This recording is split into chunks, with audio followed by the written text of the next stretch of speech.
Alors, nous allons relire notre passage de Actes des Apôtres, chapitre 2, jusqu'au verset 4, et nous allons faire ressortir la deuxième identité cachée.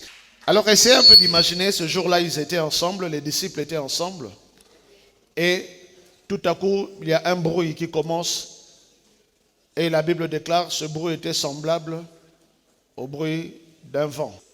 Et le vent a rempli toute la pièce dans laquelle il se trouvait. Et beaucoup de phénomènes ont commencé à se produire à partir de là.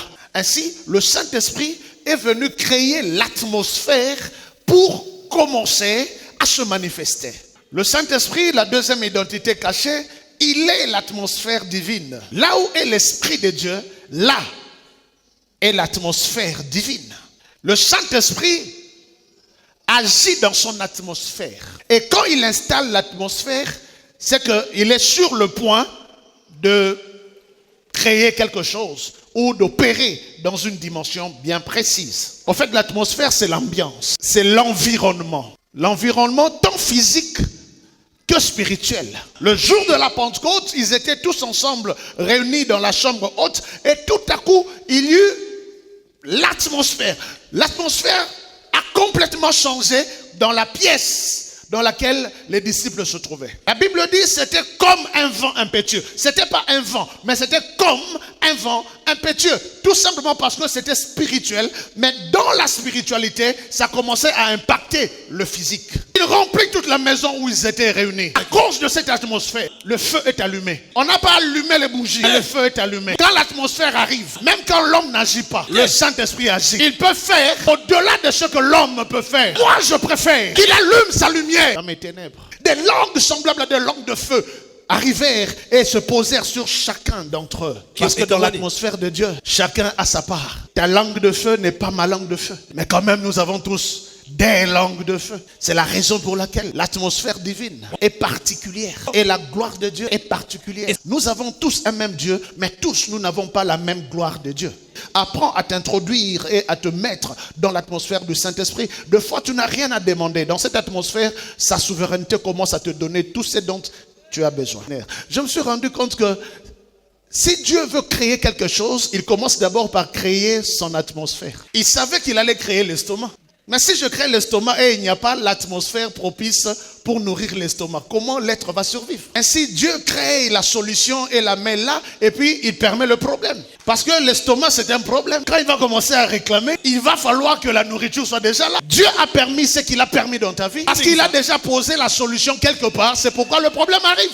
Lorsque Dieu dit à Abraham, donne-moi ton fils unique, il avait déjà préparé le bélier. La terre était informe et vide. Et il y avait des ténèbres à la surface. Et l'Esprit de Dieu se mouvait. Voilà l'atmosphère. Quand le Saint-Esprit se meut, c'est pour concrétiser la parole qui va bientôt sortir. Quand Dieu a dit que la lumière soit, pourquoi la lumière fut? Parce que le Saint-Esprit était là. Dans l'atmosphère du Saint-Esprit, la parole devient oui et amen. Tu ne rencontreras jamais Dieu en dehors de son atmosphère. Dieu est un Dieu d'atmosphère. Et son atmosphère, c'est la sainteté. 1 Samuel chapitre 5, à partir du premier verset. Les Philistins prirent l'arche de Dieu et ils la transportèrent de Ben-Ezer à Asdod. Les Philistins prirent quoi? L'arche de Dieu, là où résidait l'Éternel des armées, entre les deux chérubins. Alors l'arche de l'Éternel qui opérait des miracles en Israël se retrouve à Asdod, dans le pays des Philistins.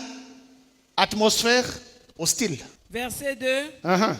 Après s'être emparés de l'arche de Dieu, les Philistins la firent entrer dans la maison de Dagon. Mon Dieu. Et la placèrent à côté de Dagon. Ils ont pris l'arche de l'Éternel et ils l'ont emmenée dans le temple de Dagon, la divinité philistine. Et ils ont placé l'arche de l'Éternel dans le temple de Dagon. Bakangi arche de l'Éternel. Philistin, babundi bitumba pe balongi Israël. Pourquoi balongi Israël? Parce que atmosphère et victoire ezalaki lisusu na kata Israël. Parce que Ophni et Phiné sont en train de souiller le temple. La gloire est bannie. Babegi Ikabod, la gloire est bannie à cause de la cupidité. Bake bitumba. Philistin bazui arche ya Nzambe babotoli yango. Oliba fana na bango te bazui arche de l'Éternel des armées. Bake nango face à face na Dagon. Kuna na kati ya champ de bataille, ofni na fine bakufi. Ça veut dire lisumu elongwe. C'est-à-dire lisolo ya sika ebandi. Atmosphère ya bonzambe ezongi. Mais tant que l'atmosphère ezongi, a se retrouver à la kati ya temple ya Dagon. Oh. Bandeko, jour à Dagon a serra ba pardon 1000 fois. Bakangi temple, boum, bakei. Na tongo baya bakutana, baya comme on a Dagon qui se prosterne devant l'arche de l'Éternel. Et non, Dagon, Kofukamela était, lui, il est défait. Il est défait. Tellement Dagon, basimbi Dagon, basimbi Nzambe.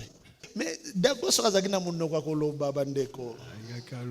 Il allait leur dire, bolongola, atmosphère baby. Bolongola. Mais moi l'obésate. Parce que sur ce temple bakangi, batiki Dagon face à face na l'Éternel des armées. Na tongo baye bakuti Dagon, lisusu. Maintenant on va fouka misaki Dagon. Vous savez que l'atmosphère spirituelle et impacte quand même physique. Dagon a fukami, moto naye et katani, et puis ma boko naye et katani. Batangi ma kolote. Pourquoi? Parce que Dagon a zalakana ma kolote. Dagon a zalakana mukila lokola mbisi. Alors batikelie mukila naye parce que il est dit vous ne serez pas la tête. La quatrième tête, mais vous serez la queue. Oyo bazali ya satana bakotikala na mikila na bango, mais oyo azali ya nzambe akotikala na moto na ye. Je suis venu te dire, le temps est venu où ceux qui ont occupé la tête, qui ne devraient pas l'occuper, vont être écartés. Maintenant c'est le temps des enfants de Dieu.